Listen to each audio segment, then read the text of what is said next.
See lots of folks joining in. Thank you so much for taking the time. We are going to give everyone a couple minutes to figure out their Zoom links and get audio and visuals all loaded.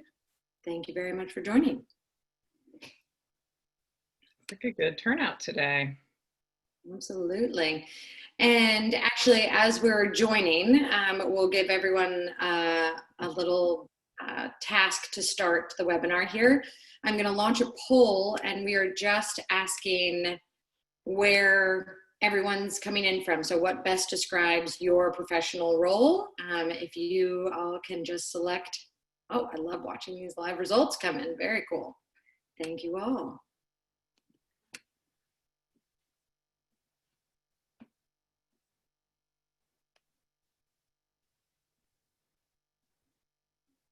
It's like watching horse racing. We should, next time, we should have a poll around where people are located, because we're all spread out so much these days. So true. And yeah, so spread out and so trapped at the same time. You know. Right. Several more people have just joined, so there is a quick poll up as you're joining. If you can select what best describes your professional role, and we are just going to give a minute or two started, though it seems like most people are very punctual.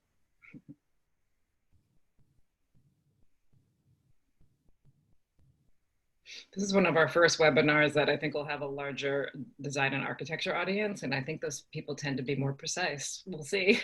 I don't know, Jennifer, if you think so, but definitely. My brother-in-law is an architect. Yeah, we're a wild group, that's for sure. I'm going to move my cameras closer so the volume works as well as can be.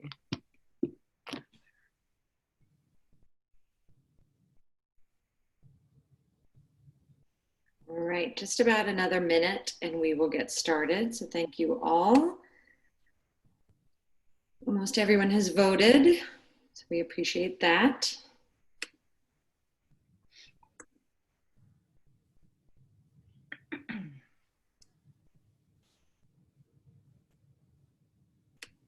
And Jennifer, you're down in DC, right? In the middle of the swampy summer down there. Yeah. We're about to get hit with another rainstorm, so that should be pretty exciting. Oh goodness, yeah. I grew up outside Baltimore, so those, nightly or every afternoon thunderstorms I remember very well. And that humidity, I remember not so fondly. But yeah, this is my first time in the office in 5.5 months, so it feels super weird but super great to be back.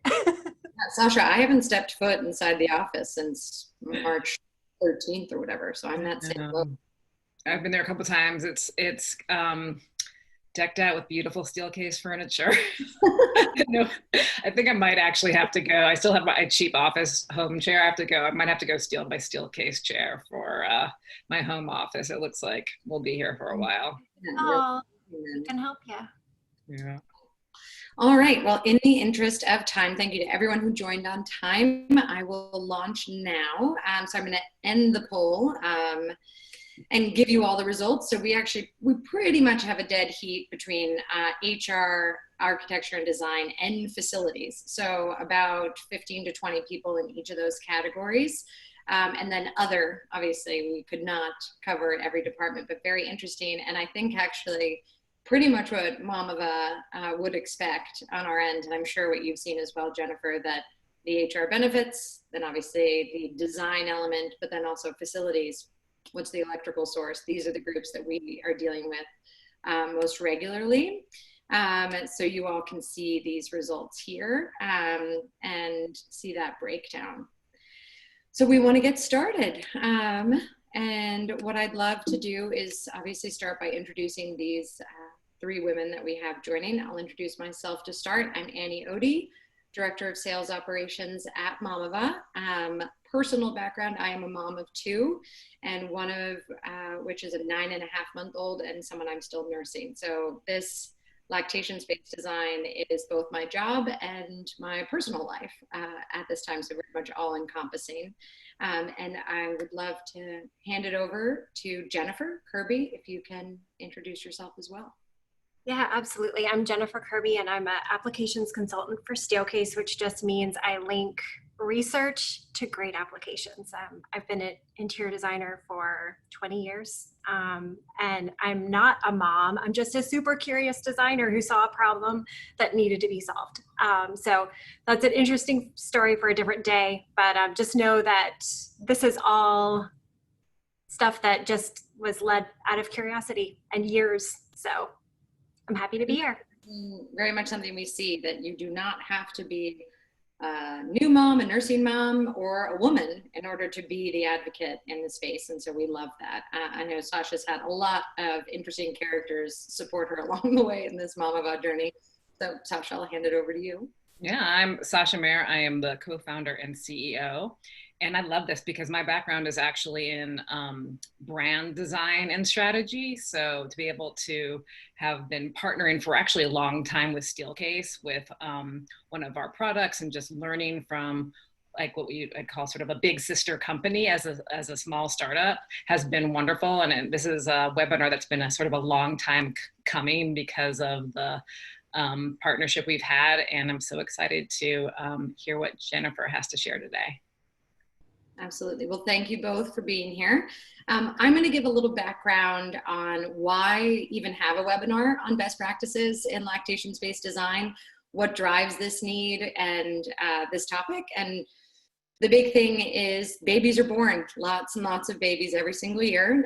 Drives a big need for obviously moms in the workplace. So top line, one thing Mamava talks about all the time, almost 4 million babies are born annually, and 83% of those moms in the United States are initiating breastfeeding, but by that 6-month mark, only 25% of them have continued.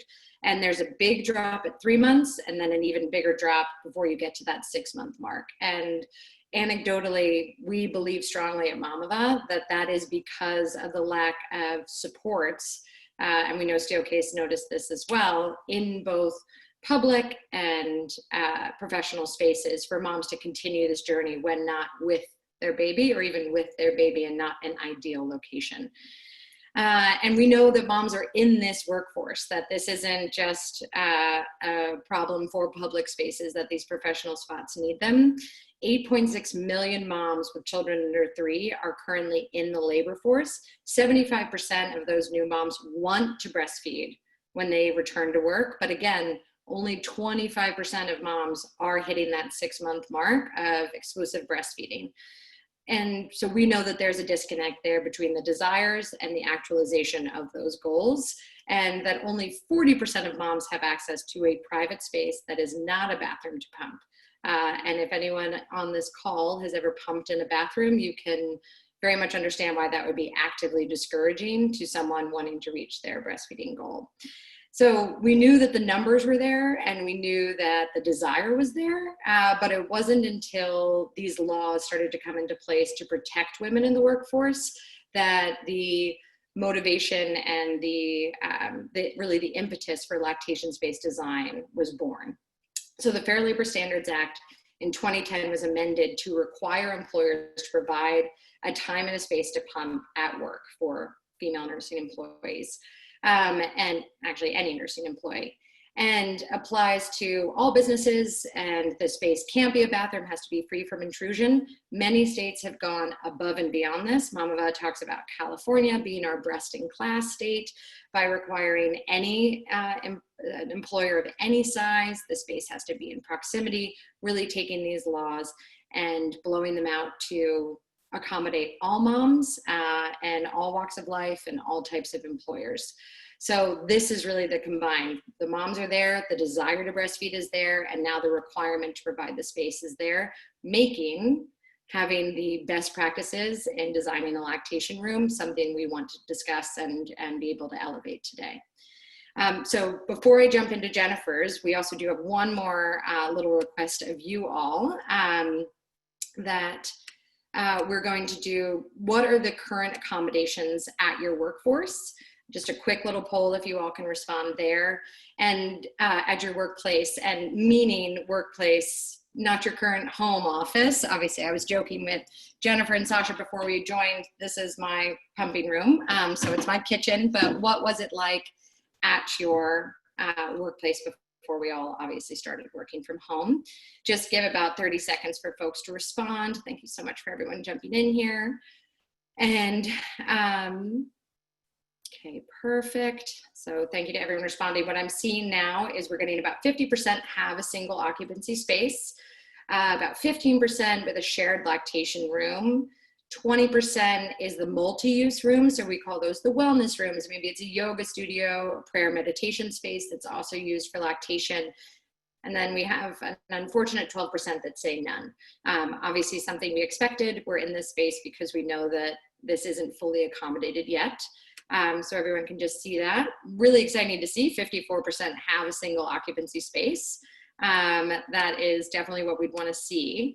And then especially for those in the facilities, A&D, but even HR, any of these roles, if you can let us know what you have found to be the biggest challenges in designing lactation accommodations, or with your current, is there any issue with your single occupancy? Is there an issue with the fact that it's this shared wellness space?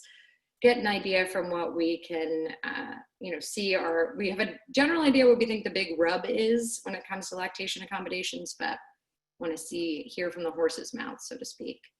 So I'm seeing here 20% say there's not enough capacity, 21%, 25%, that's jumping up big time. This is one we talk about all the time. Moms are on a schedule. So even if you have a lactation accommodation, you have 3 moms, they all want to get in at the same time. And that makes having only one space an issue. So managing scheduling and access is a big problem here. I'm going to end this poll to share these results with you. And keeping it clean, obviously even more of a high level concern in our current climate, comfort and design, and then we don't have a dedicated space. So everyone ranking in pretty much even spread on those. So it makes a ton of sense to us.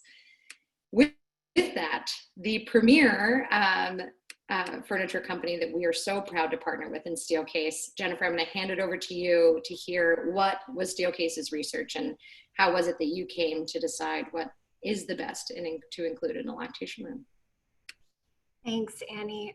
So it's such a pleasure to be here. And Sascha and I met in person, it's been years ago at a NeoCon event, and it was such a magic experience. So I'm just thrilled to be here today. So thank you guys for hosting this. So this was a passion project, meaning it was a side project that I did, and I started maybe 4 or 5 years ago with a core team at Steelcase, and we were just a bunch of curious designers.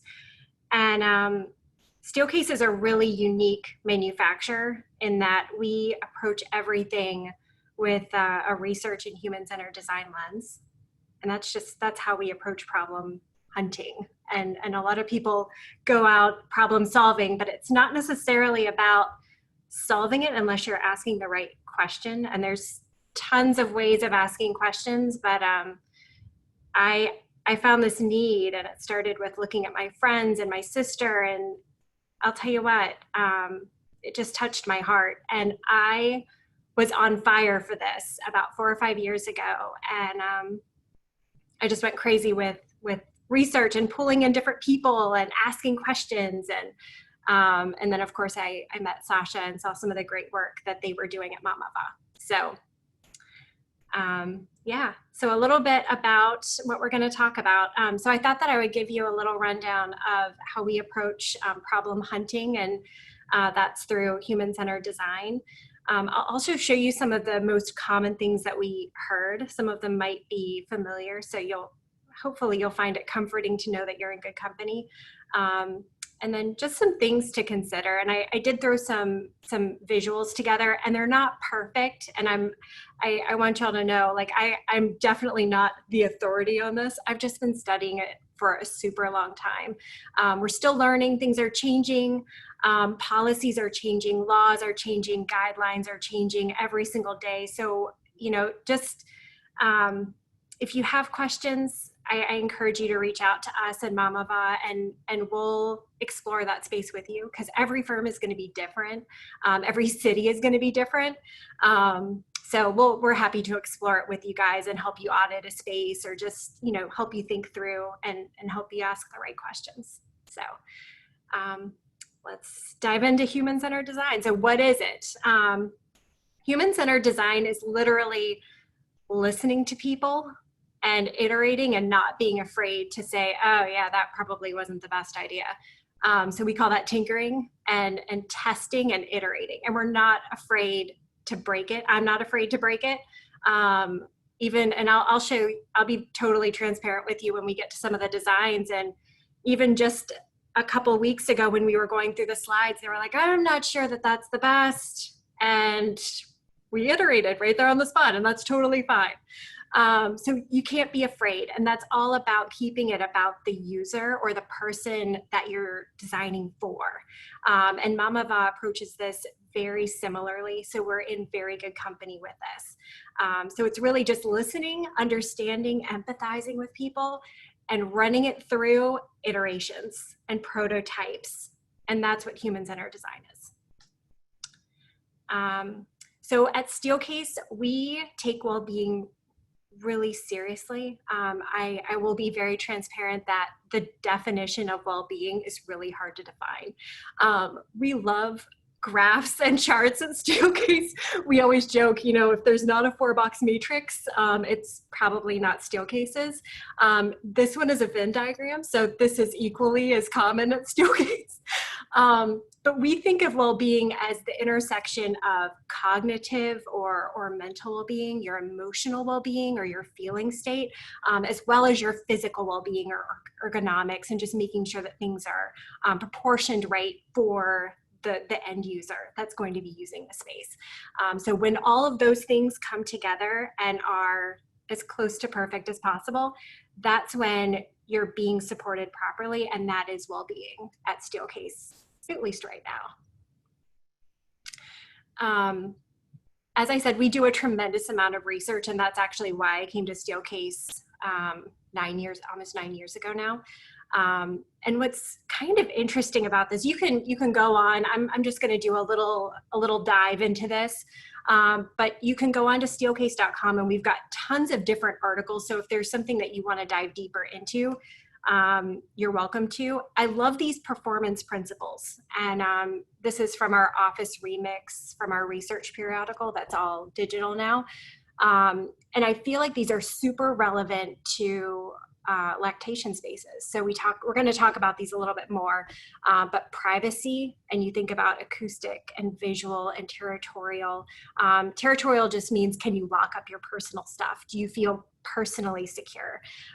Your posture, you know, there's a very unique posture that typically a person comes into whenever they are pumping, and it's in a perch, right? You have to have a special flange, I understand, if you want to like recline. And what is the most common chair that we find in a lactation room? It's a lounge chair. Who specified that? I did for 10 years whenever I was designing them, and I'm sorry.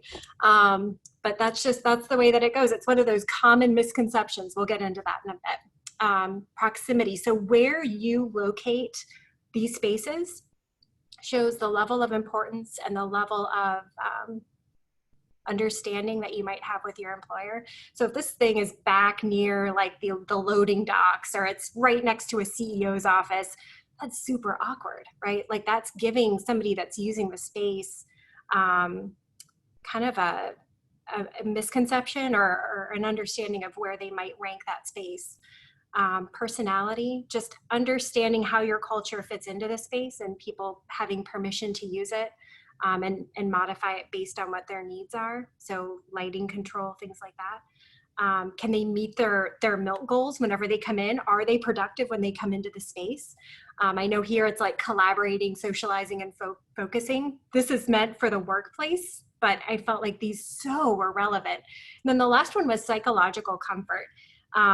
This is a really big one, because whenever one person comes into the space, there's a lot of baggage, and we'll talk a little bit about You can flip to the next one. Thanks, Annie. So I love making lists. I don't know about you guys. I'm a list person. And so I was kind of on a roll with these common misconceptions of designers when we get into our headspace and we're designing these beautiful spaces, and even facilities and client leaders who want to put in a space. I hear all the time, oh, we'll just build it and they'll use it. They'll know how to use it. Maybe not. Do you have a policy to support it? Are they allowed to use it? If their butt isn't in the seat out there, are they allowed to use it? Do they have access to it? Do they have to go ask their IT team to get a badge? You know, and of course the IT team is a bunch of 20-year-olds, like, you know, that's super weird. So you have to think about, you know, if you do build it, what are the barriers to get there? It doesn't matter where it is as long as the company has one. Oh my goodness, we just talked about that. A chair in the bathroom is not okay. That's never okay. I've seen that. I've heard it. The machine whirring as I go to the bathroom next to somebody. I mean, that's just so, it's not appropriate. Pumping can be a group activity, but only if you're probably in San Francisco. That's the only place where I've heard that that's okay. It's like a communal thing. I thought it was kind of cool, but apparently that's not everywhere. Acoustical privacy is definitely as valuable as visual privacy. And so many moms, I've heard stories of them needing to connect with their childcare provider or connecting with their kid while they're at work in order to let their milk down, and just, you know, baby talking and things like that. And they don't want their boss to hear them next door. That's super weird. But these are all just examples. Oh, I like the next one. I'll just read it out. People having to unplug something in order to plug in their pump. I mean, come on. You have to choose between a light and a pump, or charging your phone, which is on dead. I mean, let's be honest. We already talked about the recliner thing. Oh man, and these sticky vinyl seats. Oh, that's super weird. So just so you know, when somebody is coming into the space, this is all the stuff that they're bringing with them. Just take a look at that list. That's a lot. They probably have it in both hands. So just start to think about the baggage that's coming in. And then there's the emotional stuff to just letting down. And whenever I say letting down, that just means in order for you to be able to pump, there's an emotional, mental process where it's like, okay, I'm in a safe space. I have everything set up. I haven't knocked anything over yet. And I need to make this milk goal or else my kid might not have enough nourishment. That's a lot of pressure. So there's a lot of things that come into that. And we can, if you have questions on it, I can totally refer you to some books, or people, depending on your comfort level. But this is important just to know. I'll show you some pictures next. All right, these are some great examples. So we've got lounge chairs, we've got lighting, we've got plugs that are way up in the air that may or may not be appropriately located. And these are just some comments from HR folks, and I'm just trying to make it real for you guys. We can flip to the next one. And I'm not saying that these are bad or good. I'm just showing you what a common space is, right? So there are some things that have happened, of course, in the last, I don't know, 5 or 6 months where we need to maybe think about some small additions to the space. I know that air quality is one of the top concerns with returning to work. So they have these little mini air purifiers now. Can you just imagine like walking into a space and having something like that, or a portable UV light that sanitizes a room? There's a comfort in knowing that your company is providing those things, right? There are some other things that we've got out on the market, and you're welcome to look them up if you're curious, but the Sealant product, it's a fabric that is all about making you better. And it's incredible. There's videos, you can go out and check it out. But imagine if you had a chair made out of that Sealant product. and how that would be such a great story. All the way down to reserving and making sure that you're building in 30 minutes before or 30 minutes after so that that sanitization can happen. Or if a mom runs over just a little bit, you have an option to extend the time out, but from your phone, and you visually know when the room is taken and you don't get the click, click, click, click, click. I'm not done yet. There's that panic, right? And then also just having a marker board or a magnetic surface for a community board that's non-porous and cleanable. Yeah. I get asked a lot, like, how do you have a conversation with a client around this space, and how do you determine what it needs to be? This is just one example, and I know there's a ton of designers on the call, so I'm sure that they're familiar with doing this. This is called a tensions diagram. Some people call them different things, but it's kind of looking at two different ranges of spectrums. It's not good or bad or ugly and uglier. Like, this is all neutral. It's all good. And depending on where you are, how many people, and what your vertical is, or what kind of market segment you're in, any kind of combination could be appropriate. And it's all okay. It's just about having a conversation with your clients. This is just one tool. I'm happy to send this if somebody's really in dire need to look at it. Just put it in the chat and we'll figure out how to get you a copy of it. We can go to the next one. Okay, so these are some examples of what a lactation space could be, and these are totally not perfect. These are just some examples, guys. So this is a 6x8 space. This does have a pivot door, and it's kind of planned south in that key plan. And yeah, you'll notice that there are mirrors in all of them. You'll notice that there's power that's being brought up so that the person doesn't have to bend over and hunt for it, right? You'll notice that there are community boards, and some of them have two different types of posture, because we understand there are some people that want to work and pump at the same time. I know, that was mind-blowing. Some people want to sit and just listen to music and chill. Make sure you have Wi-Fi, guys. Like, that's something that that is universally needed. A hook, if you're wearing a wrap dress or something that needs to be hung up, that's something else that's often missed. A trash can, if it's inside or right outside. I kind of grouped these, and you'll notice in the upper left-hand corner, these say networked. These mean that they're part of more lactation spaces. So it just means, oh, this is on the 4th floor of a building. There's going to be another one on the 5th floor and on the 6th floor, right? So there are different spaces for people to choose from. This one's a standalone. So you'll notice that this one is outfitted with a refrigerator, with a sink. Now, coming with a refrigerator, there are some things that are challenging, because if there are multiple people that need to be in there, and if you've got your milk stored in there, guess what? You've got to wait till that session's done, right? So there are pluses and minuses to all of these things, but it depends on your company culture.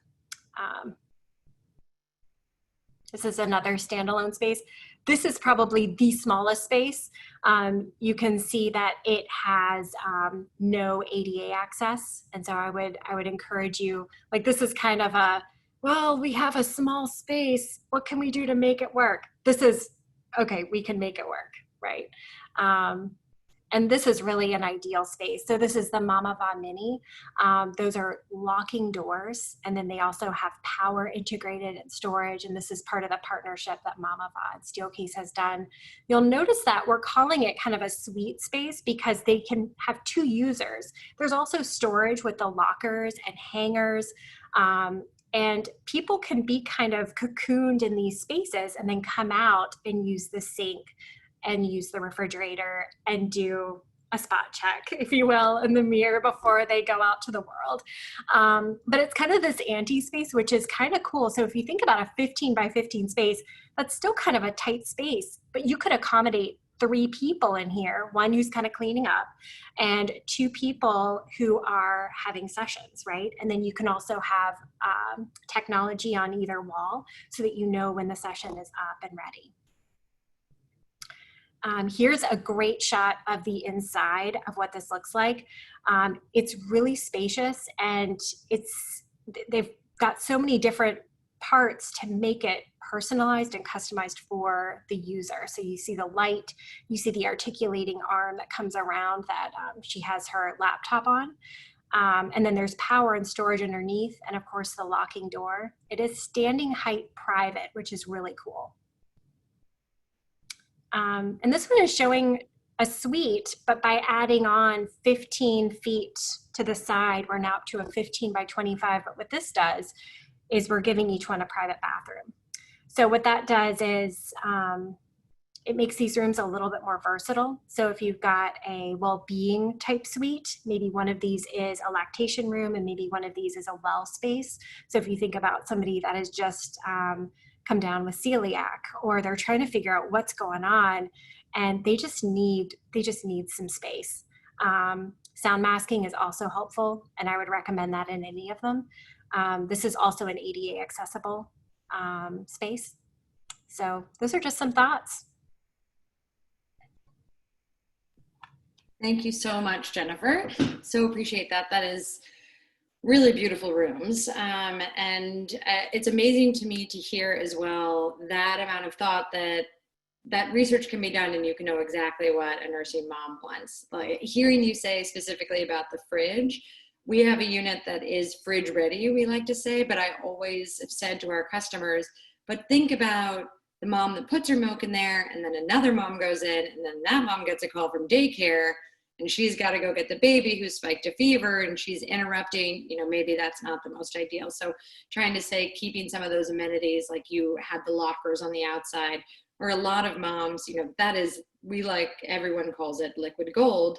I always just had the little cooler bag so that it was at my desk and I had ownership of it the whole time. You work for every ounce, so you want to make sure it's accounted for.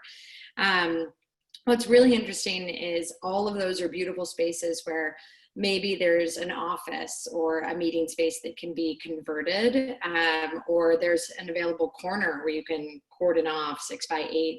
But I know that what we deal with so much at Mamava are people that are to the gills already in an office space, or we're working with venues that don't have the available office to convert. When you're looking at a stadium or a hospital, you can't say to your patients, come back, we've converted this office in our back, for HIPAA compliance. Or at an airport, there aren't any offices on a concourse. So I know when it came to Sascha thinking about designing Mamava, it was, where are the other holes we can fill and solve those problems where there isn't that available space to convert. And I will let our CEO take it away.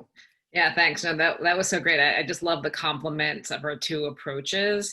And it's the human-centered design for us as a mission-based company was really interesting because we did start there, like what do moms need? And then we soon realized if culture was going to catch up and start to provide more lactation spaces out in the world, we also needed to make it really easy for facilities.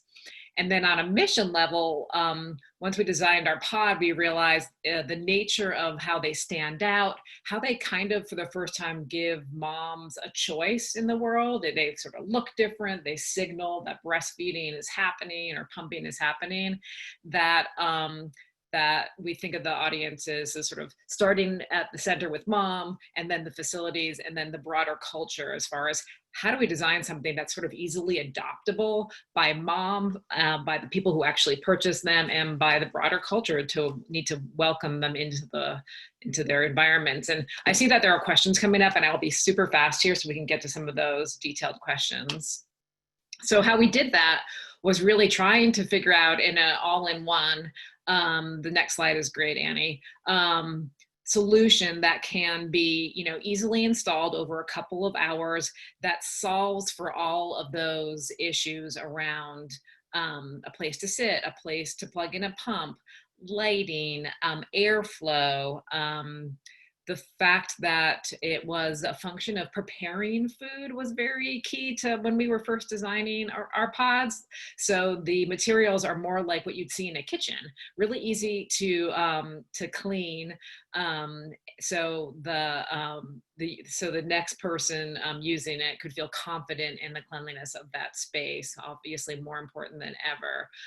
And then some versatility too. So our units are controlled by an app, and you can actually manage the lighting, the airflow, and I'll share a little bit, but the access to the units themselves. So we have realized early on that moms who need lactation spaces need to be able to find them. And as a breastfeeding mom who had to travel for client work when I was in the design field, I would often go to these facilities, and maybe the client wouldn't even know where their lactation room was, or I'd be going through an airport and having to find it. So early on, we developed a mobile app that allowed moms to find our lactation pods, as well as every public lactation space we could find. So it doesn't just have our units, but it has every kind of public lactation space that our interns frankly could find. We keep that up to date. It has a lot of other great content, but also it has the way now moms access these units. So when we put units into places like airports, there's always that possibility that someone's going to exploit that space for something other than breastfeeding. So the app actually allows to manage that access, and via Bluetooth, a mom can then open the unit and then control the lighting and the airflow.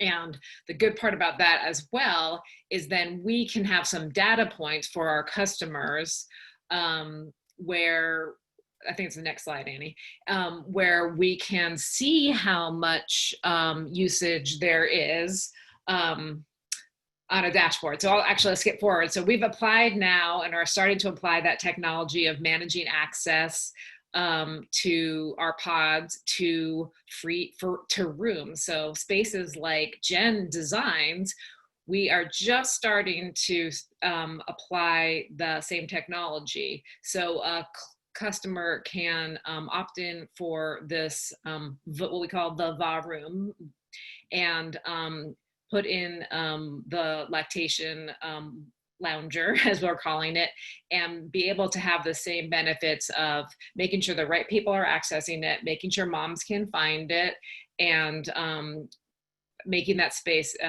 optimally designed for lactation with the endorsement of the Mamava design.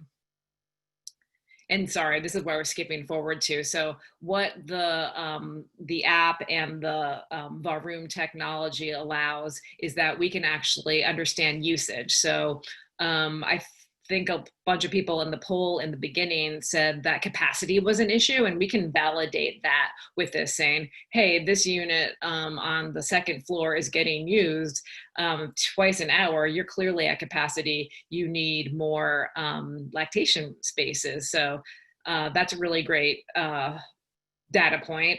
Also, there are some pieces of legislation that actually mandate that if you have lactation spaces, you want to prove use in some places in California. So it's a way to make sure that employers are honoring the letter of the law. So that's another benefit there. And then I just love to share sort of the context, as Annie was saying.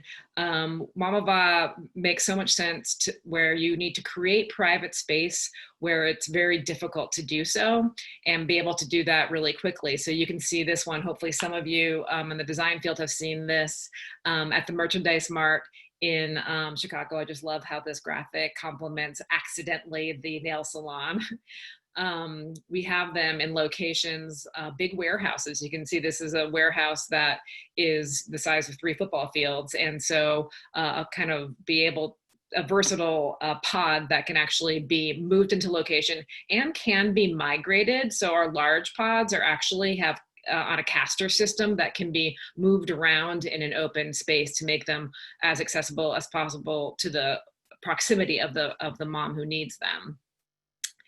One of our early units at Fenway Park, when my co-founder Christine and I started, we didn't anticipate all the places moms would need these, but of course moms go everywhere. So of course they're needed everywhere. So I just love the way this one peeks out. Our units are not currently designed for true outdoor location. So that one is a little bit of a fudge. We make sure that that's well taken care of, but it's pretty much in a non-climate controlled location.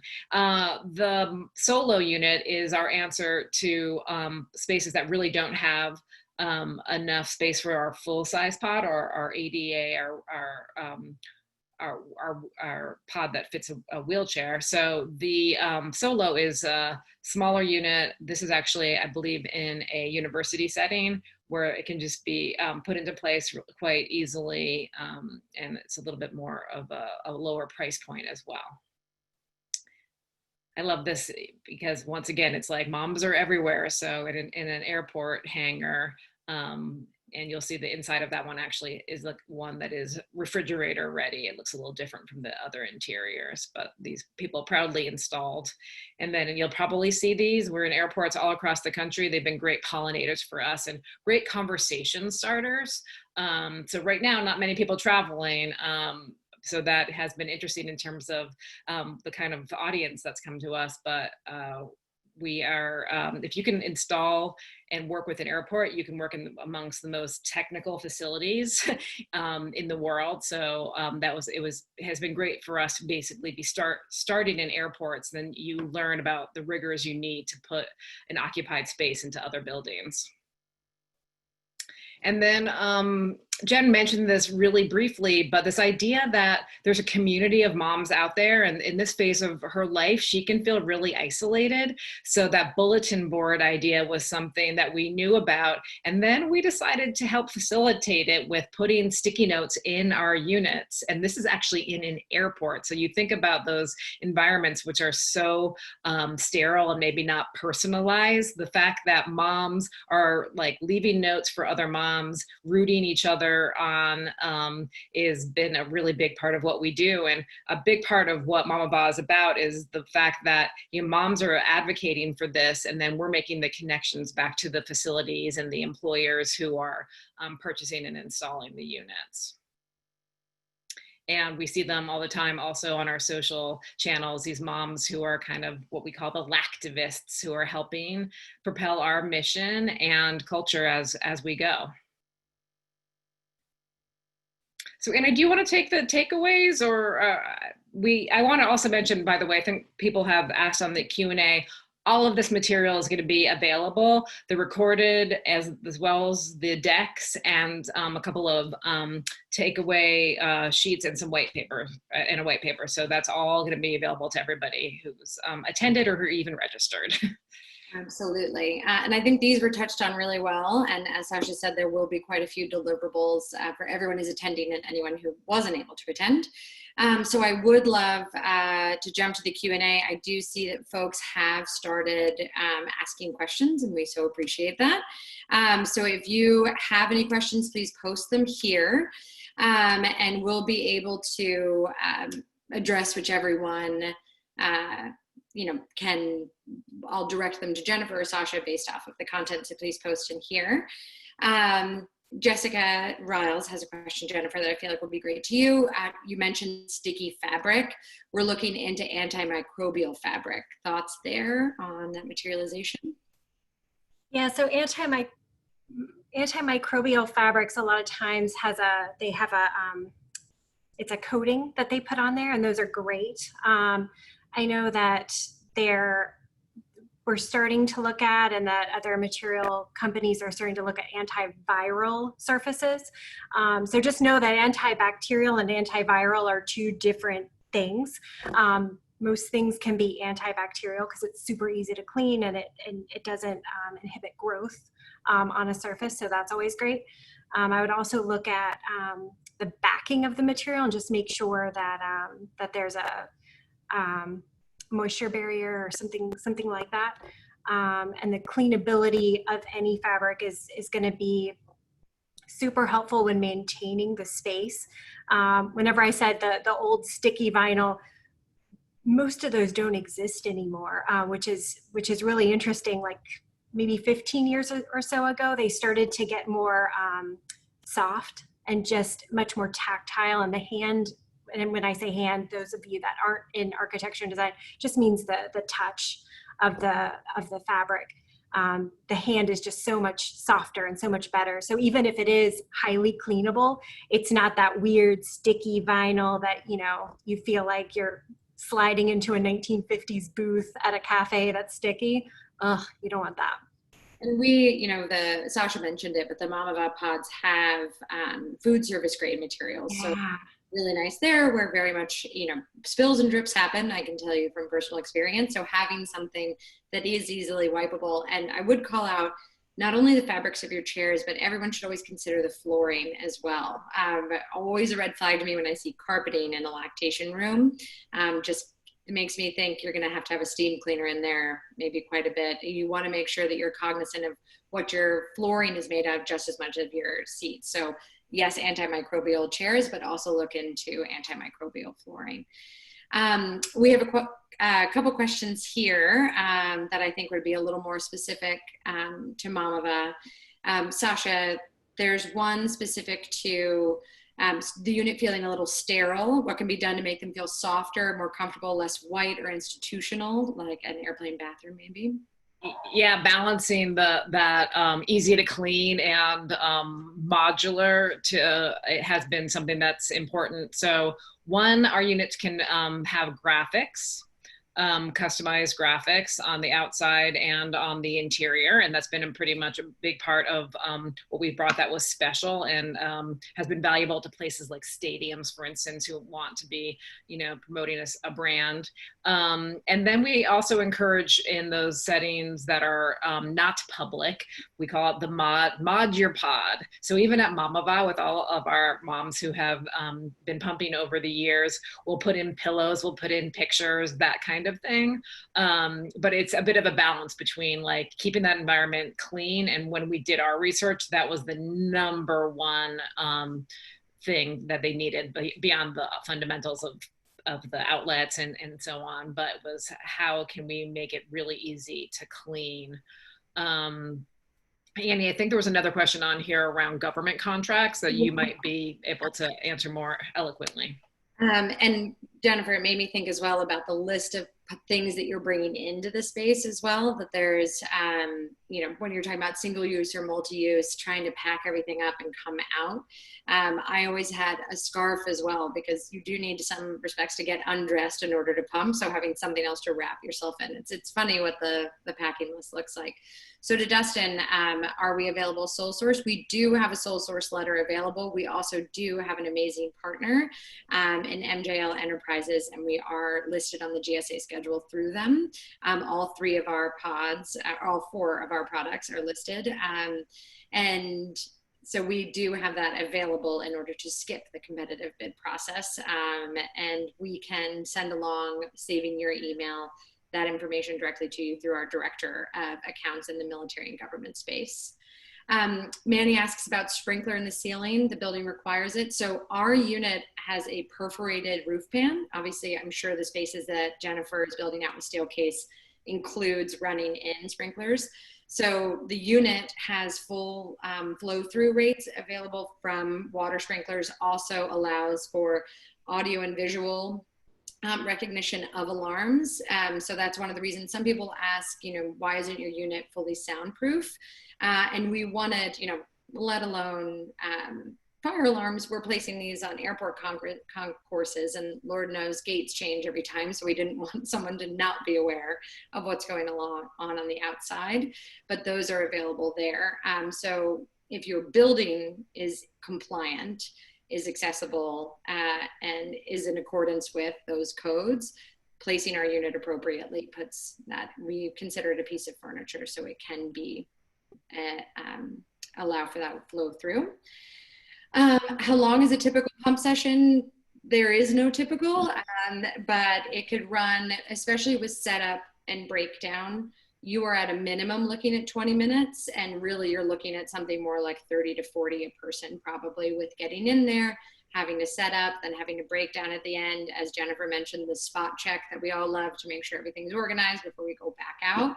And that's where really women are pumping somewhere between 10 to 3 if you're working a regular 9 to 5 workday.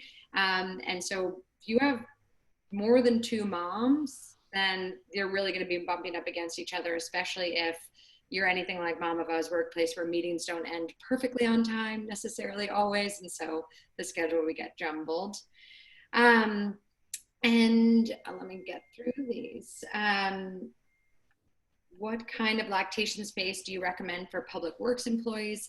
Trash or recycle? This is a very complicated one where you travel from place to place. That's when we're always interested in looking to support where there isn't actually that fitted spot. What we've found is if there are transit locations, so we've worked with bus or railroad where it's the train operator needs a space, and if you put them at places along the routes where there may be accessible buildings, that would be a good solution. Jennifer, I feel like you would be able to speak to this better, how much employers generally spend in designing a lactation space, if you have a range on that.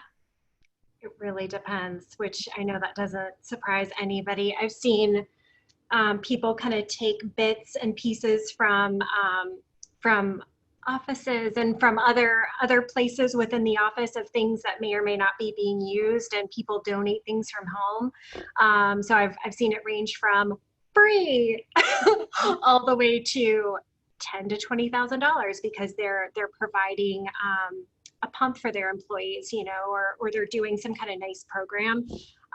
So I've really seen it run the gamut. Yeah, there's a couple of other questions that I'm happy. I did want to mention the suite space. Diane brings up a great question. I'll have to go back and look at code compliance for that.